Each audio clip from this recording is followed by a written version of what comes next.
Alors, je vous invite à me suivre dans cette présentation ce midi pour en découvrir plus.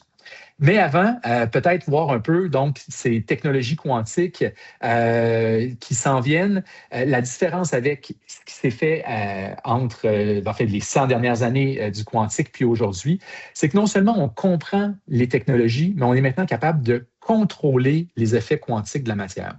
Et en contrôlant les effets quantiques, ça ouvre des portes à des nouvelles technologies, ça ouvre des portes à des nouvelles applications. Et c'est là que souvent on va entendre parler de révolution quantique 2.0. Alors c'est là où cette prochaine révolution quantique se pointe, est à nos portes et qu'on en parle de plus en plus. Les 4 grands axes de développement de ces technologies-là aujourd'hui, les ordinateurs quantiques, donc encore là, desquels on entend de plus en plus parler, qui vont permettre d'effectuer des calculs autrement impossibles. Pas tous les types de calculs, on va le voir, on va y revenir, mais pour certains types de calculs, ces ordinateurs-là seront extrêmement puissants. Des matériaux quantiques, on en découvre de plus en plus. J'ai déjà nommé les supraconducteurs, il y en a plusieurs autres. Je vais vous en présenter quelques-uns dans quelques diapos. La communication quantique, donc, qui offre une sécurité absolue sur la portion quantique de communication. Et finalement, les capteurs quantiques, donc encore là, qui vont offrir des sensibilités qui vont être beaucoup plus grandes que leur contrepartie classique, donc les capteurs qu'on connaît de façon générale. Et ce que ça veut dire, c'est qu'on est, on est vraiment aux portes de ces technologies-là. Est-ce que vous voyez la prochaine diapo? Donc, je suis rendu à la diapo 8 actuellement. C'est écrit capteur quantique en haut de la diapo. Non, moi, je ne vois que la toute première. On voit seulement la première. Non, on ne les voit pas, je sais. OK, donc quand j'avance, ça ne réussit pas à avancer. Parce que moi, je les vois très bien ici. En fait, on peut les avancer par nous-mêmes, je viens de constater. Donc, tout le monde peut les avancer. OK. Bon, ben, ce que je vais vous dire, c'est rendez-vous à la diapo numéro 8, tout le monde. Donc, ça va fait numéro 7. On va y aller avec la numéro 7. Et là, vous avez plein de belles images de tout ce que j'ai raconté depuis le début. Puis, si vous allez donc à la diapo numéro 7, donc, ce sont les 4 grands axes de développement actuels. Et maintenant, on va passer à la prochaine diapo, donc la prochaine qui est la numéro 8, sur les capteurs quantiques. Donc, une diapo sur les capteurs quantiques ici. L'idée, c'est de vous donner juste un exemple de quelques technologies, de ce qu'on entend par capteurs quantiques. Donc, des gravitomètres qui vont mesurer la variation du champ gravitationnel terrestre, par exemple, ou tout autre champ gravitationnel. Des magnétomètres qui vont mesurer des variations de champ magnétique. Des horloges atomiques, j'en ai déjà glissé un mot. Et finalement, les lidars, donc ces objets qui permettent, entre autres, une cartographie de la surface de la Terre. Donc, ce sont des capteurs quantiques qui, d'une façon ou d'une autre, dans le fond, utilisent des phénomènes quantiques pour améliorer la sensibilité de la technologie qui est en présence. Donc, je n'irai pas dans le détail de chacune de ces technologies-là, mais l'idée, c'était vraiment de vous présenter des technologies quantiques et tout ça, en fait, est tout à fait en train d'être développé pour la commercialisation. Si vous regardez le magnétomètre de SB Quantum qui est en haut à droite, ce magnétomètre-là, donc, est une spin-off de l'Université de Sherbrooke qui est basé ici. On est à la diapo 8.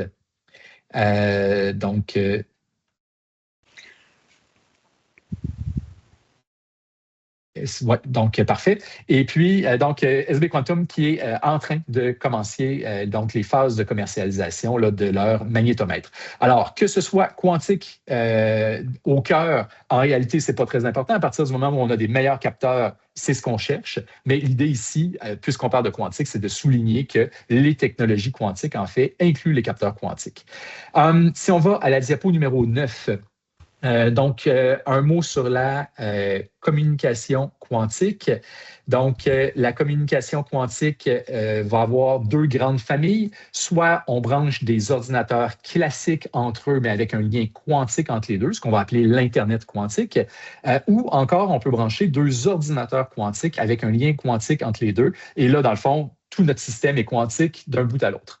Vous avez peut-être entendu parler, dans le cas de la première grande famille ici là, de communication quantique, il y a un projet de recherche au Québec qui s'appelle Kirk, en fait, qui est un banc d'essai qui a installé une boucle de communication quantique à Sherbrooke, une à Montréal et depuis quelques semaines maintenant à Québec également. Et l'idée, éventuellement, ça va être de rejoindre ces trois villes-là ensemble avec un lien quantique pour faire de l'échange, donc de communication quantique. Je n'entrerai pas plus dans les détails ici, parce qu'encore là, ça pourrait être toute l'heure du dîner qui y passe, mais sachez qu'il y a définitivement des super projets qui se passent ici même au Québec dans le sujet.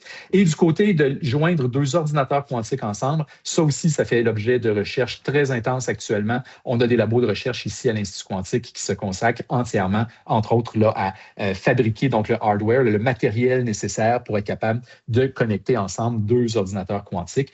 Donc ça, c'est pas encore résolu. On y travaille encore à ce jour. Sur la diapo numéro 10, quelques matériaux quantiques. Donc, je vous ai déjà parlé des supraconducteurs avec l'IRM. Deux autres exemples, les matériaux topologiques.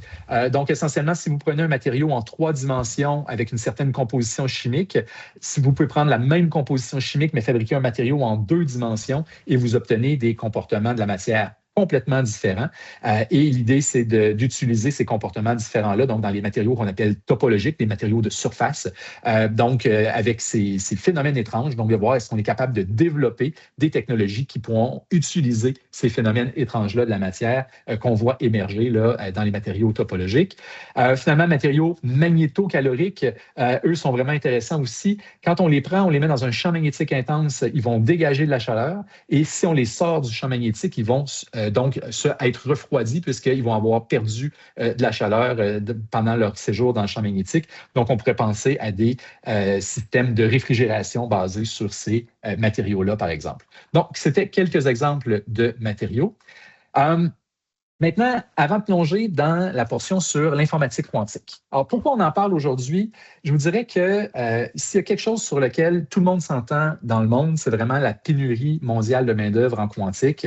Puis c'est vrai pour tous les secteurs que je viens de vous nommer, c'est vrai pour l'informatique quantique. Et tout le monde a vraiment est dans une recherche de développer plus d'expertise, plus de personnes aptes à comprendre donc les phénomènes quantiques. Et on a donc cette mission-là à l'Université de Sherbrooke avec l'Institut quantique que vous voyez ici à la diapo numéro 12. Vous avez donc diapo 12, vous avez le bâtiment de l'Institut quantique qui est situé sur le campus principal de l'Université de Sherbrooke, donc à la Faculté des sciences.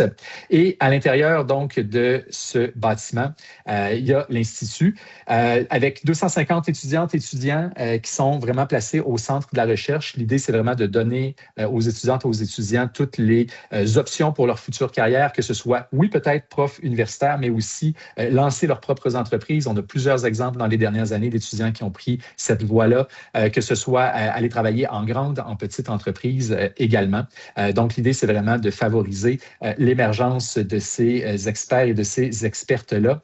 À l'intérieur de 3 grands champs de recherche, tout à l'heure, je vous disais qu'il y en a 4 de façon générale. À l'Université de Sherbrooke, on se concentre sur les matériaux, l'information quantique et l'ingénierie quantique. C'est nos 4 principaux, pas nos 4, mais nos 3 principaux axes de développement et qui se fondent en fait sur 45 ans de développement et de recherche en matériaux quantiques, donc à l'Université de Sherbrooke. L'Institut quantique aujourd'hui a 10 ans, fête ses 10 ans cette année, mais c'est vraiment basé sur 45 ans d'expérience là, en recherche du côté matériaux quantiques. Ça fait une vingtaine d'années à l'université qu'on a maintenant l'information quantique qui s'y est ajoutée et l'ingénierie quantique s'est greffée là, il y a une dizaine d'années maintenant. Donc, c'est pour vous donner un peu l'idée de là où on est rendu. Maintenant, à la diapo 15, parce que là, ouais, il faudrait avancer à la diapo numéro 15. L'Institut quantique en chiffres, pour vous donner une brève idée, donc La recherche se fait avec 45 groupes de recherche différents qui sont issus de 4 facultés. Donc, bien sûr, sciences, mais aussi génie, aussi des gens de l'école de gestion pour le développement de l'entrepreneuriat et aussi la finance quantique, et des gens du côté de sciences humaines, donc avec des projets en développement éthique des technologies quantiques, entre autres. Maintenant, on a aussi 35 personnes membres de l'équipe professionnelle et technique, ce qui nous fait plus de 500 diplômés là, depuis 2015, qui était le départ de l'Institut quantique. Donc, par année, on parle d'à peu près en moyenne 4 brevets. On parle d'une centaine d'articles, donc, et la moitié de nos profs qui travaillent avec l'industrie. Donc, vraiment, beaucoup d'actions du côté quantique à l'Institut quantique. Et maintenant, quand on regarde un peu plus largement, donc, diapo 16, c'est la chaîne, pas la chaîne d'innovation, mais la zone de quantique de Sherbrooke, la zone d'innovation en quantique de Sherbrooke, donc, qui a maintenant beaucoup de joueurs et ça se développe à vitesse grand V. Donc, vous avez autant des grandes entreprises que des plus petites, plusieurs organismes qui sont là dans le soutien au développement économique. On a des investisseurs en capitaux de risque, des infrastructures pour supporter cette recherche-là et aussi ce qu'on appelle la chaîne d'innovation intégrée. Donc, vraiment passer des idées fondamentales liées au quantique à l'Institut quantique. Tout le prototypage, ou en fait une bonne portion du prototypage se fait de ce qu'on fait à l'IQ, se fait au 3IT, donc l'Institut interdisciplinaire d'innovation technologique, qui est du côté de la faculté de génie. Et quand les idées vont jusqu'à la commercialisation, le C2MI à Bromont permet donc, comme chaîne de fabrication, d'amener les idées qui étaient fondamentales au départ vers une mise à l'échelle et une commercialisation. Donc, on a toutes ces installations-là entre Sherbrooke et Bromont, donc sur une ligne de 80 km. Je vous dirais que c'est un écosystème unique au monde, en fait, d'avoir autant de joueurs là, sur aussi peu de distance d'un bout à l'autre. Maintenant, si je vous donne un tout petit mot sur le Fab Lab quantique. Enfin, ce qu'il faut savoir, c'est que à l'Université de Sherbrooke, de façon générale, il y a une vingtaine de plateformes technologiques. Alors, ce que c'est une plateforme, c'est un outil qu'on a mis en place ou une structure qui est mise en place à l'Université de Sherbrooke pour répondre à des besoins mutualisés pour la recherche. Alors, de cette vingtaine de plateformes-là qui existent à l'université, il y en a 2 qui sont à l'Institut quantique. Une d'elles, c'est le Fab Lab quantique. Donc, le Fab Lab qui offre, comme vous pouvez le voir, diapo 18, donc une foule d'outils de recherche de pointe en recherche en quantique pour les expérimentateurs, pour les expérimentatrices. Donc, c'est une douzaine de groupes de recherche annuellement qui vont faire leur recherche dans ces installations-là. C'est aussi plusieurs entreprises qui viennent utiliser les installations pour faire une recherche, encore une fois, collaborative entre le milieu universitaire et le milieu industriel. Et c'est vraiment des ressources qui sont mutualisées à l'intérieur, donc, du Fab Lab quantique. Maintenant, le Fab Lab fait partie de cette chaîne d'innovation intégrée de laquelle je vous parlais. Donc, à l'Institut quantique, le Fab Lab, c'est notre laboratoire principal. De toute façon, on a plusieurs laboratoires individuels, mais c'est notre laboratoire principal qui va permettre de passer, là, encore une fois, des idées plus fondamentales vers éventuellement une commercialisation vers le C2MI. Donc, le Fab Lab, c'est une des plateformes et l'autre plateforme, en fait, peut-être que j'ai pris quelques détours pour vous amener là, mais enfin, on arrive à l'informatique quantique. Je pense que ça valait la peine de vous mettre un peu en perspective. Donc, comment tout ça s'inscrit à Sherbrooke. La deuxième plateforme technologique qu'on a à l'Institut quantique, c'est l'Algolab quantique. Et l'Algolab quantique, donc, même concept que le Fab Lab, mais cette fois-ci, au lieu d'être pour les gens en expérimentation, c'est pour les gens qui veulent utiliser l'informatique quantique. Donc, notre plateforme, donc moi, je suis responsable de l'Algolab quantique. Notre plateforme, c'est un service d'utilisation de l'ordinateur quantique pour faire de la recherche dans des sujets qui ne sont pas nécessairement le quantique. Alors, vous allez voir dans les prochaines diapos, on va en faire le tour. Alors, si on regarde à la diapo 21, le calcul quantique, c'est le mariage de 3 disciplines. C'est l'informatique, la physique et les mathématiques. Maintenant, OK, là, il faudrait avancer d'un clic pour voir apparaître, ouais, exactement. Maintenant, Donc, le calcul quantique, c'est le mariage de ces trois disciplines-là. D'ailleurs, le baccalauréat qu'on a mis en place en sciences de l'information quantique, donc essentiellement en info quantique, c'est un baccalauréat qui est facultaire et qui est porté, enfin, ou qui est livré par les trois départements d'informatique, de physique et de mathématiques. Donc, c'est vraiment la rencontre des trois disciplines. Quand on regarde l'équipe de l'Algolab, la plupart des gens qui arrivent à l'Algolab, donc 9 programmeurs et programmeuses en informatique quantique aujourd'hui, la plupart des gens ont 2 de ces 3 disciplines-là dans leur parcours universitaire et se joignent à nous, vont chercher ce qui est nécessaire, dans le fond, dans la 3e discipline pour être capable de faire du calcul quantique de façon générale. Alors, qu'est-ce qu'on entend par calcul quantique? Je vais essayer de vous donner une idée. Donc, l'ordinateur quantique, c'est un outil qui va nous permettre de faire des calculs en pensant différemment que ce que nos ordinateurs classiques nous permettent de faire. Donc, on va avoir une boîte à outils qui nous permet de faire des calculs sur des phénomènes qui, autrement, sont extrêmement difficiles avec nos ordinateurs actuels. Comme les ordinateurs sont basés sur des fondements quantiques, les premiers résultats auxquels on s'attend sont la modélisation des systèmes qui sont quantiques eux-mêmes. Donc, quand on veut modéliser des matériaux, quand on veut faire de la physique des particules, éventuellement de la biochimie, de la pharmacologie, on n'est pas encore là, mais éventuellement, on s'y rendra. Quand on veut modéliser ces environnements qui ont une nature quantique, bien, utiliser l'ordinateur quantique, c'est tout naturel parce que dans le fond, il faut préparer notre état initial et l'ordinateur quantique va évoluer de la même manière que le système qu'on essaie de modéliser. Donc, l'ordinateur quantique se prête déjà à petite échelle, mais va se prêter extrêmement bien à la modélisation d'environnements quantiques ou de systèmes quantiques. Maintenant, souvent, quand on parle aux entreprises, ce qui les intéresse, c'est au prochain clic, ce qu'on va voir arriver, c'est les modélisations de systèmes classiques. Alors, modélisation de système classique, ce que ça veut dire, c'est qu'on utilise l'ordinateur quantique pour modéliser que ce soit des problèmes d'optimisation, des problèmes d'équation différentielle. Puis là, vous pouvez penser à tout le secteur de la finance. Vous pouvez penser évidemment éventuellement à tout ce qui est écoulement des fluides, donc dynamique des fluides. Vous pouvez penser à de la factorisation en nombre premier, par exemple, certains types d'apprentissage automatique quantique.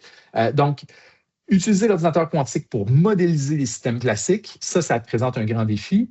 Et aujourd'hui, on a des idées de comment faire, mais on reste toujours dans une étape où on recherche quels seront les bons systèmes, quelles seront les bonnes méthodes pour faire la modélisation de tout ça.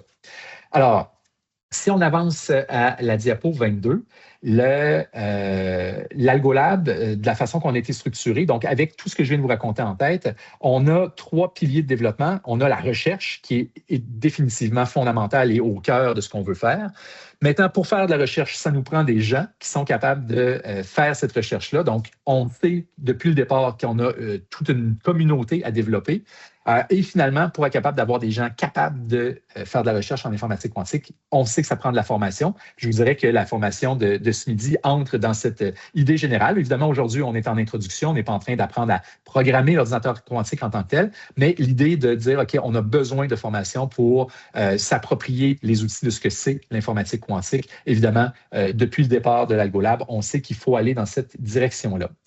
Maintenant, juste pour vous donner un bref aperçu donc des différents secteurs dans lesquels on a travaillé à la diapo 23, vous allez voir donc les gens avec qui on a travaillé dans la dernière année viennent du département d'informatique, de physique, de biologie, de géomatique, de finance et on a travaillé avec une foule de partenaires externes également. Donc, dans la dernière année, ça a été une douzaine. Puis en fait, depuis que j'ai envoyé cette présentation-là, il y a quelques semaines. Déjà, je peux vous dire, on a parti des projets avec Statistique Canada, on a parti un nouveau projet avec une entreprise en énergie qui est basée en Estonie, qui s'appelle Enefit, et on a plusieurs autres annonces qui s'en viennent dans les prochains jours, donc que je peux pas parler aujourd'hui, mais bon, qui sont en train d'être finalisées. Donc, il y a énormément d'actions avec différents groupes qui sont intéressés à voir, OK, comment on peut utiliser l'informatique dans notre quotidien pour améliorer certains bouts de calcul. Mais comme vous commencez à vous en douter, ce ne sera pas pour tous les types de calculs. Ce que l'ordinateur classique fait bien aujourd'hui, l'ordinateur classique va continuer de bien le faire. Ce qu'il faut faire aujourd'hui, c'est vraiment de trouver quels sont les bons problèmes pour lesquels l'informatique quantique pourrait amener une amélioration des temps de calcul, donc une amélioration de l'efficacité de calcul. Et c'est vraiment ça la question fondamentale qu'il faut se poser avant de se lancer en quantique, parce que le quantique n'est pas bon pour tous les types de calculs. En fait, il y a plein de types de calculs qu'on connaît aujourd'hui pour lesquels l'informatique quantique n'est absolument pas la réponse. Et le défi, c'est toujours de trouver quels sont les bons problèmes. Alors, diapo 24, je vous présente l'équipe donc, que vous avez sous les yeux. Donc, en fait, une photo qui date de cet automne. Déjà, l'équipe a grandi et là, il faut se trouver un moment pour avoir tout le monde. Mais bon, ce sont les gens derrière les différents projets que je vais vous amener aujourd'hui. Alors, et on plonge maintenant dans une explication de, OK, l'informatique quantique, qu'est-ce que c'est? Pourquoi on en parle? L'idée, c'est je vais essayer de vous amener quelques idées là, pour vous faire un premier aperçu. Ouais, il ne faut pas aller trop vite dans le « oh là là, ça ne paraît pas bien ». OK. Donc, quand on parle d'informatique classique, vous avez vu apparaître les 0 et les 1 à l'écran. Donc, on va parler de 0 ou de 1. Donc, un bit, pas un bit quantique, un bit classique. Bit, qui veut dire binary digit. Binary digit, par définition, ça va être 2 états possibles. Ça va être 0 ou 1. Ça, c'est l'informatique classique. Quand on passe à l'informatique quantique, en fait, au lieu d'avoir des bits qui vont être dans l'état 0 ou 1, on va pouvoir avoir des bits qui vont être dans l'état 0 et 1 en même temps. Donc, si on avance d'un clic, ça devrait apparaître. Alors, en quantique, on parle de 0 et 1 en même temps. Maintenant, qu'est-ce que ça veut dire, cette notion-là? Ça veut dire qu'on peut être en superposition d'états. Et être en superposition d'états, ça veut dire qu'on va être capable d'avoir un qubit qui ne sera pas juste 0, qui ne sera pas juste 1, qui va être une certaine proportion de 0 et de 1. Et avec donc cette nature quantique-là, va rester en superposition d'états tant qu'on ne mesure pas le fameux qubit. Alors, le mesurer, ça veut vraiment dire prendre un appareil de mesure, venir le mesurer, auquel cas le qubit va s'effondrer dans 0 ou dans 1. De façon aléatoire, mais avec une probabilité contrôlée. Alors, si, par exemple, on dit qu'on veut une probabilité de 50% 0, 50% 1, on peut vraiment préparer notre qubit dans un état 50-50, mais au moment de la mesure, le qubit s'effondre dans un seul des deux états. Je vais essayer de vous donner une intuition de ce que ça veut dire quand on fait du calcul quantique, donc cette superposition d'états-là. Imaginez que vous avez la bibliothèque que vous avez devant les yeux et qu'à l'intérieur de cette bibliothèque-là, j'ai encerclé un mot dans un livre. Alors, vous ne savez pas quel livre, vous ne savez pas quel mot, mais vous savez qu'il y a un mot encerclé dans un de ces livres-là. Et votre travail, c'est de trouver le mot. Si vous êtes un ordinateur classique, ce que vous allez faire, c'est d'ouvrir chacun des livres, regarder chacune des pages, regarder chacun des mots de chacune des pages et éventuellement décider est-ce qu'il est encerclé, est-ce qu'il n'est pas encerclé. S'il n'est pas encerclé, passez au mot suivant et vous allez regarder tous les mots de toutes les pages de tous les livres, un après l'autre. Alors, c'est comme ça qu'un ordinateur classique travaille. Si vous êtes un ordinateur quantique, vous allez mettre en superposition d'états tous les mots de tous les livres. Et vous allez avoir un algorithme qui va favoriser trouver la bonne réponse. Alors, vous allez appliquer votre algorithme et à la mesure, vous allez avoir une réponse qui va être peut-être le rayon sur lequel se trouve le livre. Peut-être, si vous avez un très bon algorithme, ça va vous dire dans quel livre se trouve le mot encerclé.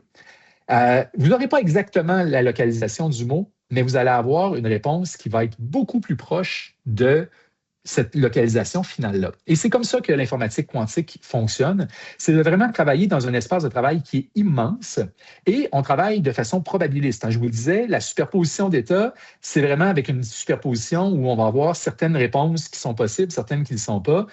Et à la fin, tout s'effondre dans un seul, au moment de la mesure, tout s'effondre dans une seule valeur qui, si on a bien fait notre travail, va être beaucoup plus proche de la réponse sans nous avoir donné la bonne réponse. Et c'est comme ça qu'il faut imaginer l'informatique quantique. Ceci dit, je vais quand même essayer d'aller une étape plus loin avec l'explication. Donc, on va passer à la diapo 27 avec cette question. Imaginez que je vous demande de factoriser en nombre premier le nombre 39. Alors, ce que ça veut dire, c'est il y a deux nombres qui, multipliés un par l'autre, donnent 39, à part 1 et 39 lui-même. Donc, on parle de nombres autres que 1 et 39 ici. Alors, si on va à la prochaine diapo, on va voir que la réponse est facilement 3 fois 13. Alors, peut-être que vous avez conçu cette réponse-là dans votre tête sans avoir besoin de calculatrice. Et si vous l'avez fait, vous étiez tout à fait en train de faire le bon calcul. Donc, 3 fois 13, c'est la factorisation en nombre premier du nombre 39. Ceci dit, pour un petit nombre comme 39, ça se fait assez aisément. On peut le faire même sans calculatrice. Pour un nombre qui aurait 256 chiffres de long, par exemple, si je vous donne un nombre de 256 chiffres et je vous dis, pouvez-vous me donner quels sont les deux nombres premiers qui, multipliés un par l'autre, vont donner cette réponse-ci? C'est extrêmement difficile à calculer. En fait, c'est tellement difficile à calculer que l'encryption RSA qu'on utilise couramment sur Internet et dans toute notre vie cryptographiée ou encryptée de tous les jours, que ce soit nos processus bancaires ou autres, même les courriels qu'on envoie qui sont encryptés. Donc, l'encryption RSA de nos ordinateurs classiques est basée sur le fait que c'est difficile de factoriser en nombre premier. Et c'est la seule garantie de sécurité qu'on a. Pour les ordinateurs classiques, en fait, ça prendrait des milliers, voire des millions, peut-être même plus d'années pour être capable de trouver les nombres premiers qui factorisent un nombre de 256 chiffres de long. Alors, autant dire que notre encryption est sécuritaire. Là où ça se gâte, l'ordinateur quantique, on sait très bien, il existe un algorithme qui s'appelle l'algorithme de Shor, et cet algorithme-là, on sait très bien comment l'utiliser pour factoriser un nombre premier des nombres beaucoup plus grands que 256 chiffres de long. Alors, la bonne nouvelle aujourd'hui, parce que j'en ai une pour vous, les ordinateurs quantiques ne sont pas encore capables de briser RSA sur Internet, mais on sait très bien comment faire. Donc, si on avait un ordinateur quantique avec des millions de qubits avec de la correction d'erreur, on serait capable de le faire. Et aujourd'hui, en fait, il faut commencer à se préparer à ces éventuelles attaques quantiques-là. Je vais donc partir de cet exemple-là. Ce que je vais vous expliquer ici, ce n'est pas l'algorithme de Shor, mais je vais quand même partir de cet exemple-là pour vous donner une intuition de ce que c'est donc le calcul qui va être fait par un ordinateur quantique. Alors, si on va à la diapo suivante, on va toujours partir du même problème où on dit, OK, on prend le nombre 39 qu'on veut factoriser en deux nombres premiers et on va préparer dans notre ordinateur quantique une superposition d'états de 1 à 39. Si on prenait une mesure à ce moment-ci, on a une chance sur 39 d'obtenir n'importe quel des nombres qui est de 1 à 39. Et si on faisait 1000 fois le calcul, on aurait un diagramme qui ressemble à peu près à ce que je vous ai présenté, avec une certaine fluctuation statistique. Mais ultimement, plus on augmenterait le nombre de mesures, plus on aurait un diagramme qui ressemble exactement à ce que vous avez à l'écran.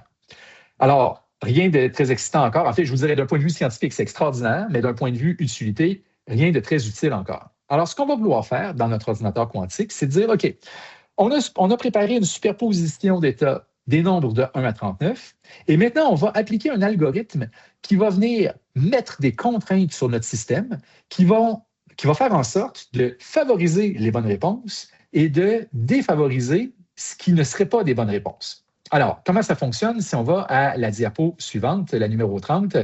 Donc, pourquoi ça fonctionne comme ça? C'est parce que l'informatique quantique, en fait, peut être traitée comme comme une onde. Oui, donc la fameuse dualité onde-particule, donc de la lumière, souvent on entend parler avec les photons qui sont à la fois une particule et à la fois une onde. Bon, bien, l'ordinateur quantique peut toujours être décrit comme étant une fonction d'onde.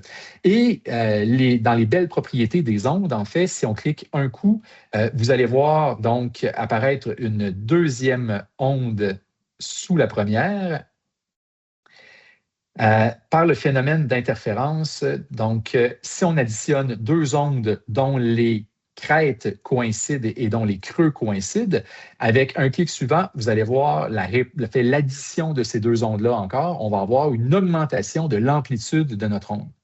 À l'inverse, si on prend une onde qu'on additionne à une deuxième onde qui est déphasée parfaitement d'une demi-longueur d'onde, donc au clic suivant, on va obtenir en réalité une ligne droite parce que chaque creux correspond à la position de chaque crête et vice-versa. Et en additionnant donc les deux ondes ensemble, on obtient un résultat nul. Bon, pas besoin d'aller bien loin pour voir les phénomènes d'interférence. Si vous utilisez des écouteurs noise cancelling, donc en annulation du bruit, c'est exactement ce phénomène-là qui est utilisé. Donc, les sons entrants sont annulés par l'utilisation d'un son qui est décalé d'une demi-longueur d'onde. Et c'est comme ça que les écouteurs noise cancelling fonctionnent, donc par interférence négative.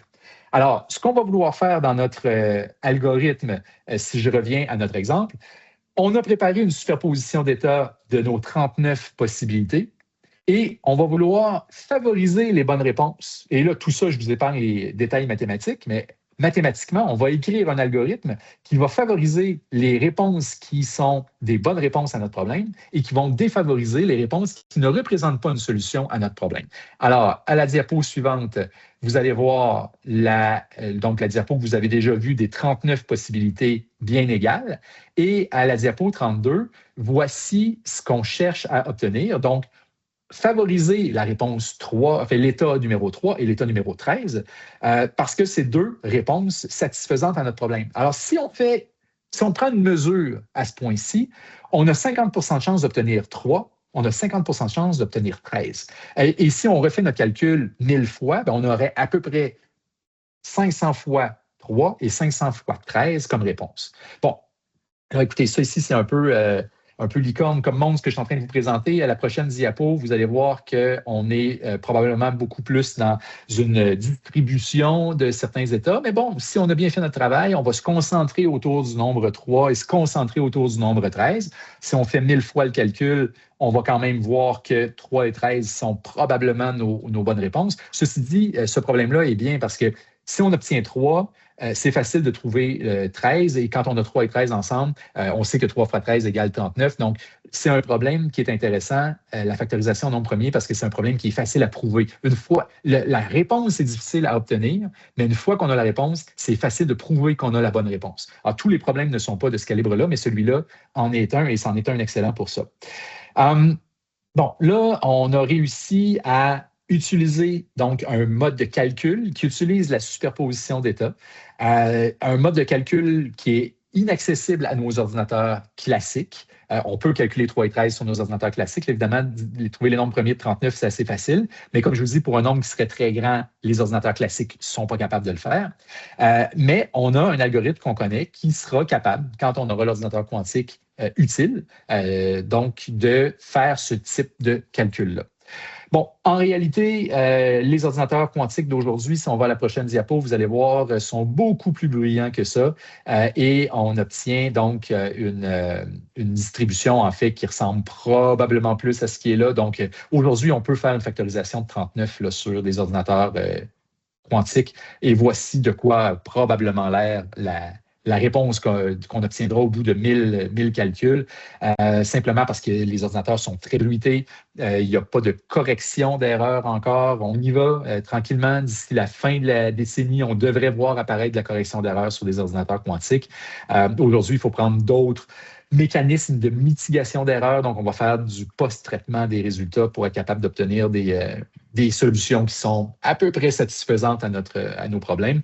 Mais dans tous les cas, je vous dirais, aujourd'hui, on travaille vraiment avec des prototypes, littéralement. Nous, ici, on a la chance à l'Algolab, par extension à l'Université de Sherbrooke, d'avoir accès aux ordinateurs quantiques d'IBM, de Pascal, aussi Nord Quantique, à Nyon. Donc, on a accès à plusieurs systèmes, donc plusieurs prototypes d'ordinateurs quantiques qui sont tous basés sur des technologies complètement différentes les unes des autres. Mais dans tous les cas, on est vraiment dans une époque où on a énormément de bruit dans les résultats qui nous proviennent. Et donc, les calculs qu'on envoie se font encore sur des problèmes jouets. Donc, on n'est pas encore dans des problèmes utiles sur lesquels on applique l'informatique quantique. Pour vous donner une idée du type de projet sur lesquels on travaille, donc diapo 35, vous allez voir un projet qu'on a fait avec prof Maxime Descoteaux en informatique, donc un projet de tractographie qui se trouve à être l'imagerie du cerveau. Donc, est-ce qu'on est capable d'utiliser l'informatique quantique pour améliorer les résultats qu'on obtient en imagerie médicale. Donc, c'était ça qui était la question. Encore une fois, pour des tout petits problèmes, des petits problèmes jouets. Si vous allez à la diapo suivante, numéro 36, vous allez voir un projet qu'on a fait avec Thales et Zetan. Donc, ce projet-là, en fait, là, c'est novembre 2025, c'était la fin officielle. On est en train de le terminer là, avec Polytechnique Montréal, Thales et Zetan. Donc, projet de Quantum Machine Learning, donc apprentissage automatique quantique, qui était là pour donc voir est-ce qu'on est capable de simuler des anomalies, la détection d'anomalies dans des canaux de communication. Donc, ça vous donne le type de projet. Encore une fois, jouet. À la diapo 37, on parle plutôt de modélisation d'environnement quantique. Donc, pour ceux qui connaissent, fonction de Green appliquée au modèle de Heisenberg. L'idée, c'est de voir est-ce qu'on est capable de modéliser donc, ces environnements quantiques-là avec l'ordinateur quantique. On commence à avoir des bons résultats. On a un article qui va être publié dans les prochains jours, littéralement, qui reprennent ces idées-là de fonction de Green, pas nécessairement appliquées au modèle de Heisenberg, mais pas très loin. Donc, un beau résultat que vous allez voir avec des super beaux résultats, mais encore une fois, pour des petits systèmes quantiques, donc rien d'utile ou avec une valeur commerciale encore. Si vous regardez prochaine diapo 38 avec Ressources naturelles Canada, on a fait un projet, encore une fois, de Quantum Machine Learning où on optimisait les hyperparamètres qui sont les paramètres qui servent à entraîner des modèles d'apprentissage. Donc, encore là, des très beaux résultats, mais pour des petits systèmes. Donc, rien d'utile économiquement dans ce cas-là non plus. Donc, ce que je suis en train de vous raconter depuis quelques diapos, à la diapo 39, vous allez voir, c'est qu'il faut avoir des attentes réalistes. Donc, quand on fait des projets en informatique quantique, c'est vraiment il faut savoir dans quoi on s'embarque parce que les ordinateurs quantiques, en fait, donc autant du côté hardware, qui n'est pas encore complètement optimum, que software, parce qu'il reste encore beaucoup de développement à faire du côté algorithmique, que expertise. Donc, il faut vraiment avoir des attentes réalistes. Commencer, on sait que c'est une initiative qui va être stratégique, commencer avec des plus petits projets, augmenter la complexité des projets. C'est vraiment comme ça qu'on travaille avec nos partenaires. Et ce qui nous amène à la diapo 40, de dire, aujourd'hui, les deux raisons, en fait, pourquoi une entreprise se lance en informatique quantique, c'est vraiment stratégique et c'est vraiment pour commencer à développer une expertise à l'interne pour le jour où ce sera utile. Donc, si dans 5 ans, si dans 10 ans, le calcul quantique mène à une valeur économique, ces entreprises-là veulent pouvoir se positionner en disant, nous, on a déjà une force de frappe à l'interne, on sait déjà comment utiliser ces outils-là pour être capable d'avancer. Et aujourd'hui, c'est vraiment les deux raisons. Donc, il n'y a pas de retour sur investissement dans un horizon 1 à 2 ans comme souvent on est... en fait, c'est le mindset des entreprises, grandes et petites, mais là, on est vraiment sur un cycle beaucoup plus long d'investissement en recherche et de positionnement. Pour vous donner une idée, diapo 41, c'est la démarche, en fait, que je viens de vous expliquer essentiellement de formuler les enjeux algorithmiques, trouver les structures mathématiques, faire la revue de littérature. Donc, un projet de recherche en info quantique aujourd'hui, c'est toujours par ces étapes-là qu'on va passer. Éventuellement, on va avoir identifié des algorithmes prometteurs, évidemment, ou pas. Et si la réponse c'est non, évidemment, il y aura d'autres solutions. Peut-être que c'est de l'IA, peut-être que c'est des pages Excel, littéralement. Là, on a déjà vu ça par le passé. Mais si le quantique pourrait répondre, à ce moment-là, on a la possibilité de monter des projets. Puis ensuite de ça, évidemment, de monter des équipes, là, que ce soit avec des professionnels de recherche de l'AlgoLab et ou des étudiants, des étudiantes de différents groupes de recherche à l'université. Alors, c'est comme ça qu'on monte des projets de recherche aujourd'hui en quantique. Diapo 42 pour aider donc dans l'appropriation. Donc aujourd'hui, comme je vous disais, c'est une introduction, mais l'idée, c'est de pouvoir aller plus loin. On a toute une offre de formation à l'AlgoLab qu'on a montée. Ce que vous avez devant les yeux, c'est niveau introduction et intermédiaire. On a aussi des formations plus avancées qui sont offertes. Et toujours dans l'idée de communauté, diapo 43, on a pour les entreprises un hackathon annuel qu'on organise qui est sur une journée, qui est gratuit. Dans notre cas, c'est le 26 mars. Il n'est pas trop tard pour les entreprises qui seraient intéressées de s'inscrire. Donc, généralement, les entreprises envoient des équipes de 4 personnes. Le matin, c'est plutôt une formule atelier d'introduction à ce qui sera nécessaire pour l'après-midi être capable de résoudre un défi qu'on va vous lancer, qui est évidemment tout petit défi d'un après-midi en informatique quantique, mais bon, qui donne quand même pour les entreprises une excellente façon là, de s'approprier les premières étapes là, en informatique quantique. Si vous êtes intéressé, Diapo 44, par vous approprier l'informatique quantique, on a monté toute une série de vidéos animées qu'on appelle les énigmes quantiques. Si vous allez sur énigmequantique.com, vous allez avoir accès à toutes ces vidéos-là, entre 7 et 10 minutes chacune, qui expliquent juste par la logique, pas de mathématiques, mais vraiment juste par la logique des premiers algorithmes quantiques. Et vous avez plusieurs exercices qui vous ont proposés, qu'on a montés, entre autres avec IBM Skills Build et d'autres des notebooks de programmation. Oui, j'essaie de trouver le terme en français, c'est pas venu. Et finalement, au-delà de la technologie, l'avantage quantique, c'est l'expertise, donc développer la compréhension, se monter des équipes en entreprise, c'est vraiment là où tout se joue. Donc, sur ça, si vous avez des questions, c'est le temps de les poser. C'est beaucoup de matériel, c'est beaucoup de détails, et encore là, on est vraiment dans un niveau qui est assez limité en termes de ce que je pouvais vous donner, mais je pense que ça vous donne quand même une perspective là, assez large là, de ce que ça peut être.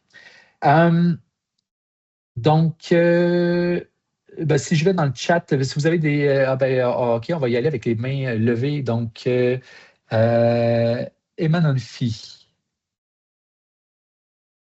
Oui, merci beaucoup pour votre brillante présentation. J'espère que vous me recevez. Vous me recevez? Oui, absolument. OK. J'ai deux questions. Oui. La toute première question, est-ce que les deux ordinateurs pour faire l'informatique quantique sont au départ intriqués? C'est-à-dire, est-ce que les deux ordinateurs ont été formés par les mêmes matériaux? Est-ce qu'ils avaient quelque chose au départ comme deux jumeaux dont on fait avancer l'un sur Mars et l'autre sur la Terre, et après on ressent les mêmes comportements? Est-ce que ces deux ordinateurs-là sont intriqués au départ? Ça c'est une question scientifique que je pose. La deuxième question, c'est une question professionnelle, c'est-à-dire que ça me concerne par exemple. Pour quelqu'un qui est formé en physique quantique théorique, oui. Au départ, est-ce que vous avez des micro-programmes, d'accord, qui lui permettent de se lancer, de rattraper et peut-être son niveau informatique qui n'était pas encore trop bien afin de se lancer dans l'informatique quantique? Oui, je vais prendre les deux questions. Okay. Oui. Puisque vous avez dit absolument. OK. Par rapport à l'intrication de deux ordinateurs quantiques, un avec l'autre, ça, c'est une image, là, quand j'ai parlé de communication quantique au départ, je disais qu'il y avait soit la communication entre deux ordinateurs classiques ou entre deux ordinateurs quantiques. Aujourd'hui, tout se fait encore à l'intérieur d'un seul ordinateur. Donc, oui, il y a de l'intrication, et en fait, c'est fondamental, l'intrication. Je n'en ai pas parlé, mais c'est un concept de la mécanique quantique qui est fondamental pour le calcul quantique. Aujourd'hui, on est encore à l'intérieur d'un seul ordinateur. Ceci dit, on sait très bien qu'il va y avoir des enjeux pour mettre à l'échelle, donc le nombre, tantôt je vous parlais de millions de qubits. Des millions de qubits aujourd'hui, les avoir dans un seul ordinateur, c'est difficile de voir comment on va pouvoir faire, mais est-ce qu'on serait capable d'avoir plusieurs ordinateurs en parallèle qui sont liés par un lien quantique, et là où on pourrait intriquer des qubits de deux ordinateurs quantiques qui sont distants de quelques mètres, quelques kilomètres, voire des centaines ou des milliers de kilomètres? Évidemment, on aura probablement besoin de ça pour avoir du calcul quantique utile.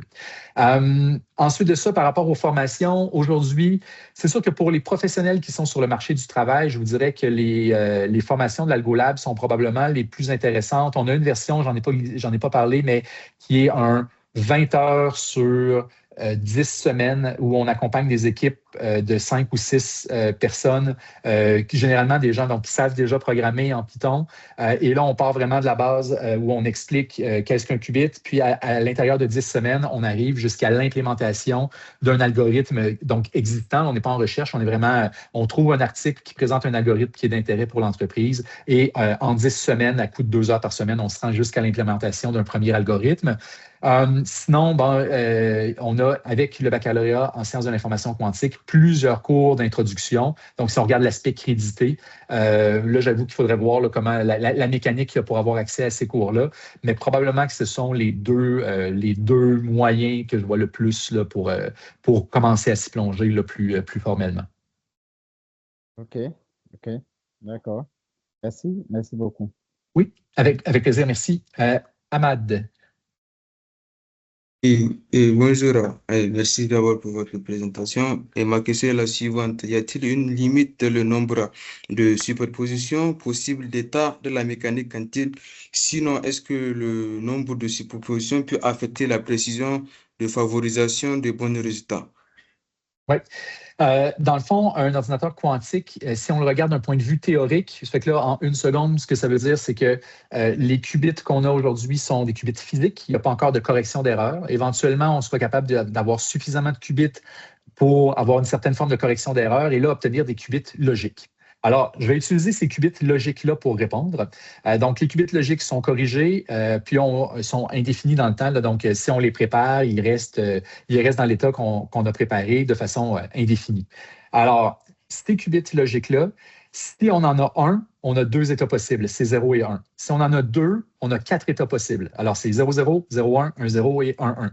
Si on en a trois, il y a 8 états possibles. Je ne vous les nommerai pas, mais essentiellement, on double la capacité de notre système à chaque qubit qu'on ajoute. Donc, c'est 2 à la n, n étant le nombre de qubits. Et ça, c'est le nombre d'états possibles à explorer dans un ordinateur quantique. Alors, c'est pour ça qu'un ordinateur quantique, en fait, grandit de façon exponentielle. Quand on ajoute un qubit, on double la capacité de notre ordinateur quantique. Alors, un ordinateur, puis essentiellement, à partir du moment où on aurait une centaine de qubits, on serait capable de faire des calculs utiles. Puis si on a 300 qubits logiques toujours, là, à 300 qubits logiques, on est capable de faire des calculs qu'aucun ordinateur classique ne peut faire. Puis ça, c'est démontré sur papier, là. Merci beaucoup pour votre réponse.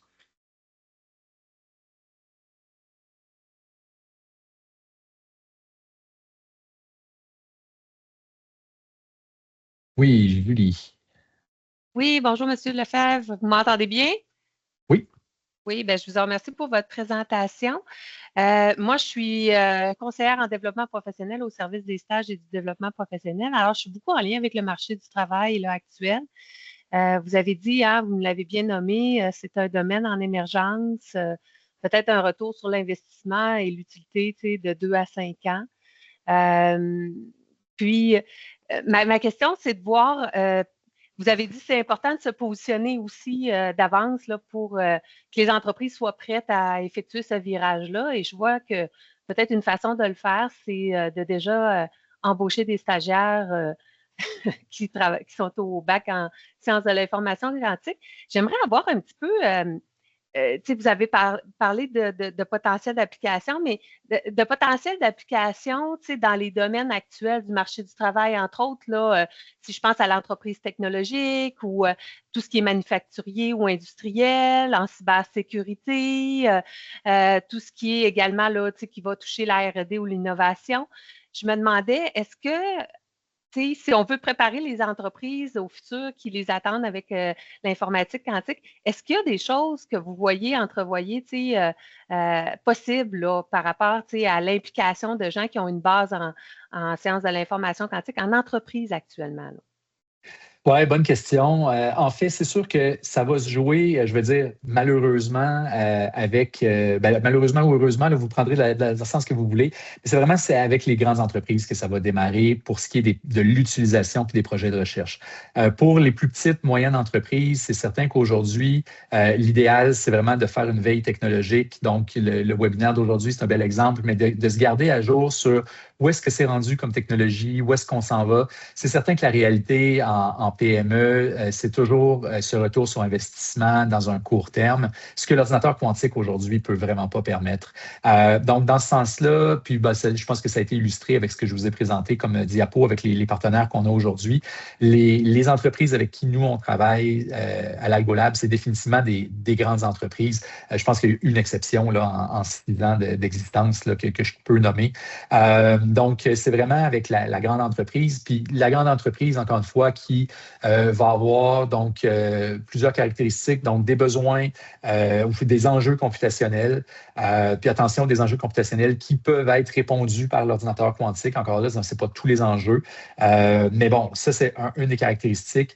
Des entreprises qui ont un horizon d'innovation, je veux dire 10 ans, donc des secteurs comme la finance, la défense, les voitures, l'aérospatiale. Donc, ces secteurs-là sont définitivement des secteurs avec lesquels on travaille beaucoup parce que c'est un cycle d'innovation de 10 ans. Donc, le stratégique, travailler aujourd'hui pour le produit qui va sortir dans 10 ans, c'est des filières qui sont capables de travailler de cette manière-là. Il y en a d'autres là, que ce que je viens de nommer, mais ça vous donne quand même une bonne idée. Puis, c'est des entreprises qui vont avoir le temps, donc le temps au sens de dédier des ressources, ce qui revient aussi aux financiers, là, mais qui vont avoir des ressources qui vont être dédiées à des projets pour être capables d'apprendre à comprendre ce que c'est l'informatique quantique. Parce que c'est vraiment des nouveaux outils, des nouveaux paradigmes de programmation. Donc, il faut vraiment apprendre ces nouveaux outils-là. Ce n'est pas le langage de programmation qui est difficile. La plupart des ordinateurs quantiques se programment en Python, par exemple. Donc, n'importe qui code aujourd'hui sait ce que c'est du Python. Donc, ce n'est pas le langage de programmation, c'est les outils qui sont à notre disposition qu'il faut s'approprier puis qu'il faut vraiment utiliser de façon stratégique pour être capable d'avoir des algorithmes qui sont utiles. Donc, ça, c'est par rapport au profil habituel. Sinon, le volet de la question qui est par rapport au secteur d'application, c'est sûr qu'encore une fois, à plus court terme, c'est définitivement la modélisation de matériaux qui va être, qui est plus prometteur. Éventuellement, les problèmes d'optimisation. Puis ça, l'optimisation, évidemment, ça se trouve dans un paquet de secteurs. Donc, quand on parle, c'est ça encore une fois, là, de finances, mais ça peut être de la logistique du transport, ça peut être de la logistique de tenue d'inventaire. Donc, il y a des problèmes qui sont extrêmement difficiles de logistique.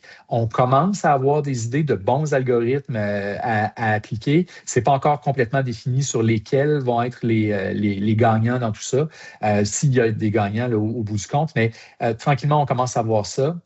Puis, même chose du côté de l'apprentissage automatique quantique, ce n'est pas clair savoir quels seront les modèles qui vont être les plus performants, mais il y a encore des bonnes voies d'exploration de ce côté-là, là, ça définitivement.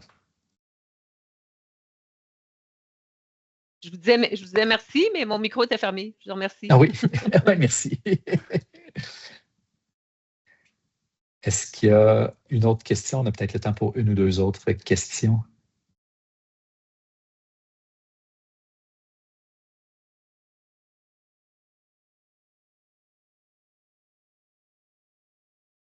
S'il n'y a pas d'autres questions sur ce, ben, merci beaucoup d'avoir participé aujourd'hui. Ça a été un plaisir d'être avec vous. Véronique, Alain, est-ce qu'il y avait un mot de la fin? Alain, est-ce que tu as Oui, ben, écoutez, Ghislain, merci beaucoup. Je veux dire, je pense que vous avez vu que c'est quelque chose qui est en développement. C'est quelque chose qu'on n'est pas habitué parce qu'habituellement, comme vous le mentionnez tantôt, sur le retour sur investissement, dans de la filière affaires, on veut ça rapidement, mais là, c'est un investissement dans le futur. Tout comme embaucher un étudiant, c'est un investissement dans le futur. Fait qu'on vous remercie, puis on demeure disponible s'il y a quoi que ce soit là pour des questions. Ça nous fera plaisir de faire le lien avec l'Institut quantique s'il y a quelque chose. Fait que merci tout le monde pour votre présence, puis au plaisir de se retrouver prochainement dans un autre webinaire. Merci. Merci. Merci. Merci bien.